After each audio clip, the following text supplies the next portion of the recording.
Assalamualaikum, we are from Group 1 and we are going to present an analysis of politeness strategies in Sule's podcast. Here are the presenters.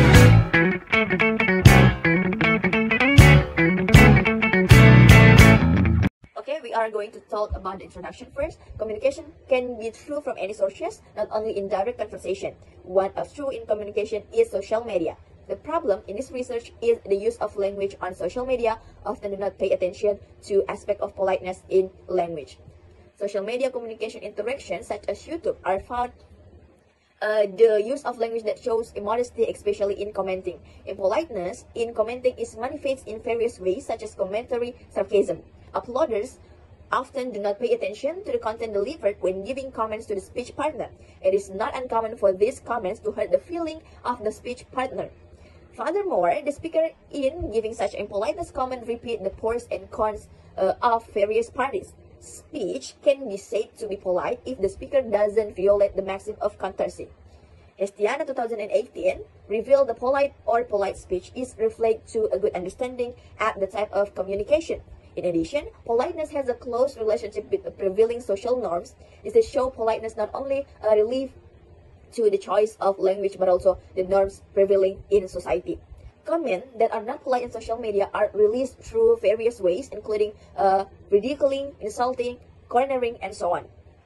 Mocking is a form of immodesty in communication, is by Daniel 2016. In addition to this, immodesty can also be released by the use of profanity, taboo, and harsh words, by Maros and Rusli 2017. The impoliteness of communication is not only limited to the things mentioned above, but can develop if left without the practice of polite media. For example, it is through Sule's podcast YouTube channel, there are comments that kalau mau cerita ayah dan anak, mending di ruang keluarga aja, di depan orang tua kakinya di atas, nggak sopan. Aduh, kacau. So this is one of the part that we are going to discuss in this occasion. Next is method. This research was applied in a descriptive qualitative approach because the data were collected in the form of word sentences. The data for content analysis can take almost any form, including all types of written documents and audiovisual materials. This research described the types and how politeness strategy used by Sule's podcast in his YouTube channel, beside the reason for his use that strategy. In this research, the data were taken from Sule's podcast video in the form of a conversation between Sule and Rizky Febian. In this research, the method of collecting data used observation. Technique of analyzing data.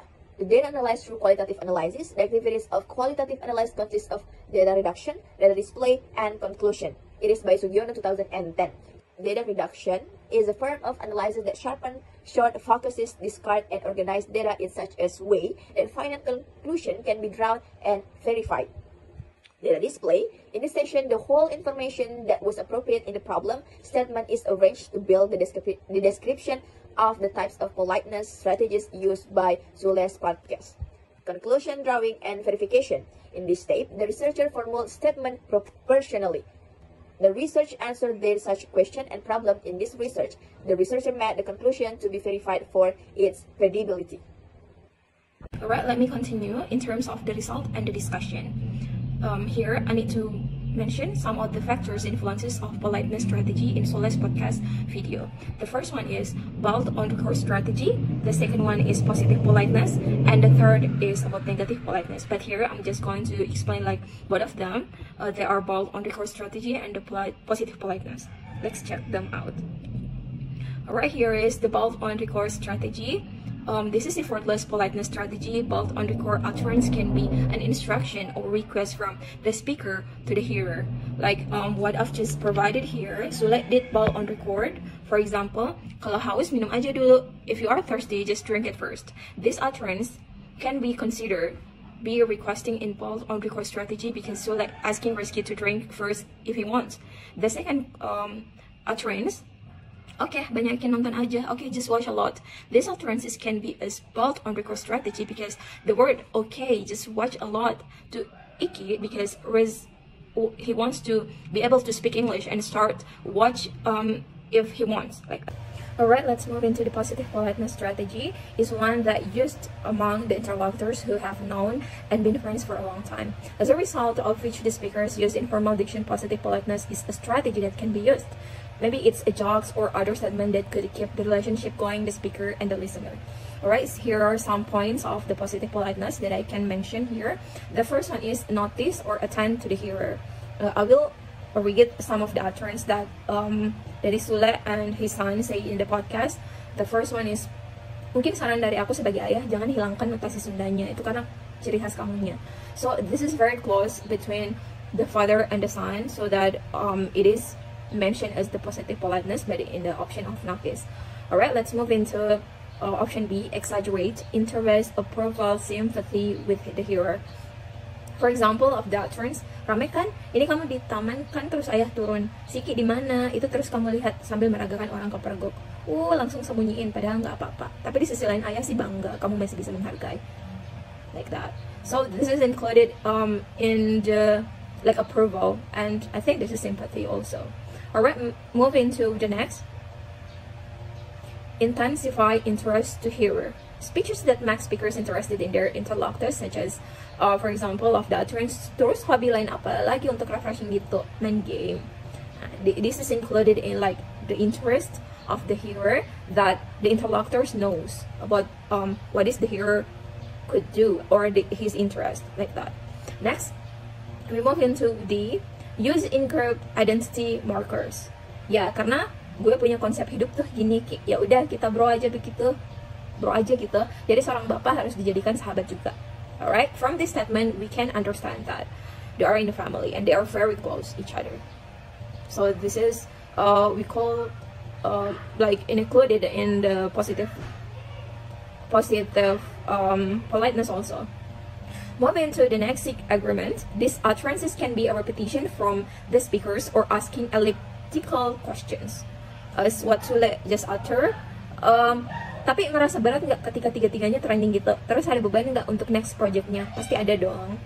Alright, from this, this is what the interlocutor seeking for the agreement to the hearer or to the listener. Next, we move into avoid disagreement. The first thing first, Sule saying something before, and then Rizky reply with iya segan aja gitu, padahal di dalam hati itu kayak pasti ya udah tahu, cuman menghargai aja gitu, kayak waktu pas di bla bla bla. Okay, so from this utterance we can understand that the hearer or Rizky avoid disagreement, but this is included in positive politeness also. The next is joke. So like said, bangun tidur apa bangun rumah, like that. So we could understand well about this politeness. This is very positive between the father and the son. Move into the next, be optimistic. So the interlocutor said, jadi berusaha untuk keluar dari zona kebiasaan kita. Okay. The utterance said that Sule is optimistic that he can get out of his comfort zone, like that. Next, the next option is giving or asking for specific reasons. Tapi sih seperti kisah ini kan ya, kan berbeda ya, maksudnya dari segi promonya juga kan. Kalau yang trilogi itu kan jor-joran, itu dari awal sama udah bikin orang penasaran. Nah yang seperti kisah ini kan enggak, kenapa, but it's like a story different. Like, okay, this is like including giving or asking for specific reasons when we try to make sure something in our family or in a public, we need to give like ask the specific reasons. This is included in a positive politeness also. The next, give gifts to the hearer like good sympathy, understanding, cooperation. Wah ini mahal banget, ini podcast kita ngobrol tentang hal begini karena nggak ada yang kayak gini. Maksudnya sesuatu hal yang orang tuh nggak semuanya bisa mengupas seperti ini. Udah lama Ki minum kayak gini. Okay, from this utterance we can understand that it is very good to understand, and also a really good cooperation between the interlocutors with the listeners also. Hi, Assalamualaikum warahmatullahi wabarakatuh. I'm Iga, I'm the last speaker. Now I'm going to explain about negative politeness. In negative politeness, when the speaker wants something from the addressee, the negative politeness strategy is an action to prevent or minimize threats to the hearer's negative fast so that the addressee freedom and the speaker's desire are overwhelmed or distracted. Jadi strategi kesopanan adalah cara berbicara yang digunakan seseorang tanpa membuat pendengarnya merasa terganggu. Hal ini dilakukan agar pendengar merasa bebas dan tidak terbebani, sehingga keinginan pembicara tetap tersampaikan. So there are parts of negative politeness. The first is hedge. Hedge include may, perhaps, and maybe. Di strategi H, strategi ini adalah cara berbicara yang digunakan seseorang untuk tidak terlalu mendesak atau memaksakan pendapatnya. Let's see the example in Sule's podcast. Rizky Febian say, mungkin dampaknya lebih dipandang aja gitu karyanya, nantinya gitu. Maybe it's more impactful, just look at it like that later on. Di sini penggunaan mungkin berfungsi sebagai penegas, menunjukkan bahwa pembicara tidak benar-benar yakin tentang apa yang dia katakan, tapi dia berusaha memberi ruang kepada pendengar untuk memberikan masukan atau pendapat seperti itu. The second is be pessimistic. Let's see the example. Kok bisa trending lagu itu? Jujur nih, aku kalau misalkan konten biasa mah mau trending, alhamdulillah suka trending juga, tapi kalau misalkan lagu tuh kayaknya susah. How come that song is trending? To be honest, if you say normal, content is trending. Thanks God, I like trending too, but for example, the song seems difficult. The sentence, the song is difficult, is considered pessimistic because it included a word that's part of negative strategy. This word suggests that Sule can understand any content, but for music, it's difficult. Next. The third is apologize. The example, ya nggak apa-apa lah. Yes, it's okay. And Rizky also said, maaf lo ya. This speech include negative politeness because there is an apologize. And the last is impersonalize. It is praising the first threatening act. Example, aku sih ngerasa emang gak dianggap sebagai kakak ya sama Rizwan, cuma ya nggak apa-apa lah, emang Rizwan gitu orangnya. Maksudnya tuh aku sebagai kakak nggak mau jadi kakak yang emang tegas sama adik-adiknya, yang harus menghormati kakaknya. Enggak. I feel like I'm not really regarded as a brother by Rizwan, but it's okay. That's just how Rizwan is. What I mean is, I don't want to be the kind of brother who is strict with his younger siblings, expecting them to always respect their elder. No, that's not me. So, di sini Rizky Febian, dia tidak mau memaksakan untuk bersikap tegas kepada adik-adiknya. Dia mau dia dan adiknya lebih santai sebagai kakak dan adik supaya hubungan kekeluarganya lebih mudah untuk terjalin ke depannya.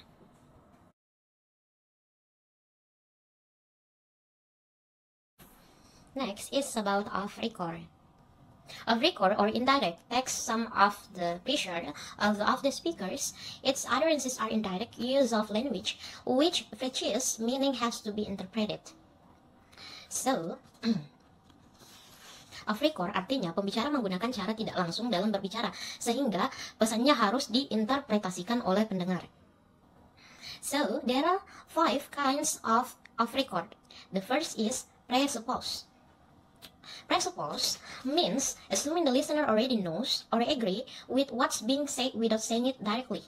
Example, in Sule's podcast, Rizky Febian say, mungkin emang buah tidak jauh dari pohonnya kali ya, aku itu jahil. Maybe it's true that the fruit doesn't fall far from the tree.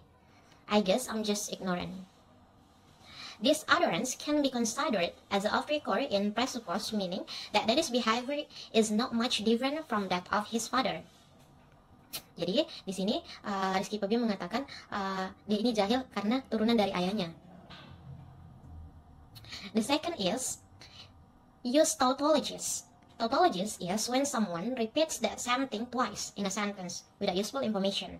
Jadi tautologies adalah cara yang digunakan ketika kita ingin menyampaikan kalimat secara berulang. Example, Sule said, belum boleh dikasih tahu ya. She shouldn't be taught yet. And Rizky Febian say, dia dari ajang pencarian bakat. She's from a talent shared show. And Sule reply again, oh, aku tahu. Itu aku tahu, masih dirahasiain. Oh, I see. I know. Still keeping any secret? Next is use metaphor. Use metaphor is a companion an idea by comparing into something else indirectly. Example, Rizky Febian say, ini ada manis-manisnya kan? Enak. This has its sweetness, doesn't it? It's delicious. From this utterance, it indicates that he applied an off-record strategy by saying that water has sweetness, while we know that sweet drinks are colored like syrup. He uses a metaphor to imply the implicit meaning, which refers to how he chooses to react to the speaker. And the next is be ambiguous. Be ambiguous is being unclear in deliver information or statement. Example, Rizky Febian say, gila sih ini, nggak ngerti. This is crazy, I don't understand. The ambiguous type shows a surprise face at Sule's word. Rizky Febian say again, aku pusing kalau lagi gini, nggak tahu kenapa. I get dizzy when it's like this, I don't know why. In the story, Rizky is confused about the lies he has told behind his parents' back, to the extent that he doesn't know what to say. And the last is be vague. Be vague means not giving clear or specific details when sharing information or statement. Example, Sule say, oke deh, pernah ada omongan dari Rizwan, aku tanya sama dia, dan gimana sih pendapatnya kamu tentang Abang Iki? Alright, there was this talk from Rizwan. I asked him about it, and what's your opinion about Brother Iki? And Rizky answer again, ya aku juga nonton itu, aku nonton videonya. Rizwan bilang, biasa aja kayak orang-orang, katanya. Yeah, I watch it too, he said. It's just normal, like everyone else. In this utterance, like everyone else, it is included in the vague category because it is an utterance that is not clear who the object is by saying everyone. Now, we are in the conclusion.